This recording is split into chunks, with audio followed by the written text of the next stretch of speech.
Snow White, a Twin Sisters ebook, written by Rebecca Bonder. Once upon a time, a precious baby princess was born. "Look, my dear," said the king, "our darling daughter's skin is as soft and white as snow." "Then we shall call her Snow White," the queen replied. Sadly, the gentle queen died while Snow White was just a tiny baby. By and by, the busy king traveled to a faraway land. There he met an enchanting woman. "I will take her as my bride," the king decided, "and Snow White will have a mother." The king did not know that his new queen had an evil mind and a jealous heart. Years passed, and with each day Snow White grew more beautiful. The evil queen, who was jealous of every lovely creature, even animals, scowled and frowned whenever she saw Snow White. One day the queen found a magic mirror which always spoke the truth. "Mirror, mirror on the wall, who is the prettiest of them all?" she asked the mirror. "You are pretty, it is true, but Snow White is prettier far than you," the mirror answered. "No one is allowed to be prettier than I," declared the outraged queen. She called for her huntsman and ordered him to take Snow White into the woods and kill her. Snow White was frightened of the dark woods. She began to cry. "I have done nothing wrong," she said. "Why have we come here?" The huntsman felt sorry for the gentle girl. "Run far away," he advised, "and hide forever from the wicked queen." Snow White ran far into the woods. With only the light of the moon to guide her, she found a cottage. By now, Snow White was both hungry and tired, so she went inside for a bite of bread, a sip of water, and a soothing nap on one of the little beds. A few hours later, the 7 dwarfs who lived in the cottage arrived home. But Snow White was fast asleep and didn't hear them. "Who has eaten my little bread?" wondered one dwarf. "Who drank from my little cup?" asked another. "Who is this sound asleep in my little bed?" asked a third. With that, Snow White awoke. She was not at all frightened because she could see that the dwarfs were kind. She explained how cruel the queen had been to her and why she had run away. "You must stay with us," the dwarfs agreed, "for here you will be safe from harm." The cruel queen wasted no time consulting her magic mirror again. "Mirror, mirror on the wall, who is the prettiest of them all?" This time the mirror replied, "You are pretty, it is true, but Snow White is prettier far than you. You will find she is living still with the dwarfs on yonder hill." The queen was furious.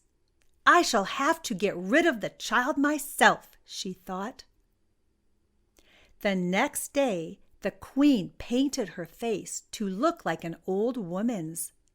She dressed in peddler clothes and went to the dwarf's cottage with a basket of lace and ribbons. "Laces for sale," called the peddler woman. "Ribbons of many colors." Snow White opened the cottage door. She looked in the basket and chose a fancy ribbon. "I can lace you up properly," the peddler woman offered. Poor Snow White! She did not recognize the old woman, so she invited her inside. The peddler woman laced the ribbon with such a strong hand that Snow White lost her breath and fell to the ground. "That should be the end of her," said the Queen. "Now it is certain that I am the prettiest." That evening, when the dwarfs returned home, they found Snow White lying on the ground. Immediately, they picked her up and cut away the tight laces. The dwarfs clapped and cheered as their darling Snow White began to breathe. "That was the wicked Queen," a dwarf informed Snow White. "You must promise not to allow anyone inside this cottage ever again." "I promise," said Snow White. Again the Queen wasted no time consulting the magic mirror, and again the mirror replied, "You are pretty, it is true, but Snow White is prettier far than you. You see, Snow White is living still with the dwarfs on yonder hill." This time the Queen shook with rage. She stayed up all night mixing poison. Then she dipped a shiny apple into the cauldron. Dressed in gypsy clothes, the Queen hurried back to the dwarf's cottage.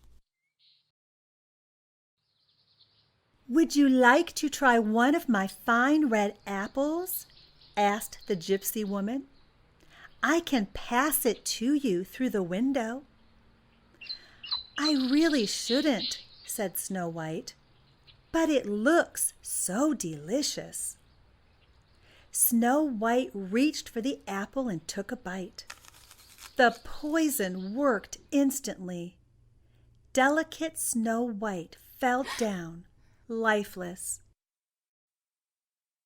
The Queen ran back to the palace and asked her mirror, "Mirror, mirror on the wall, who is the prettiest of them all?"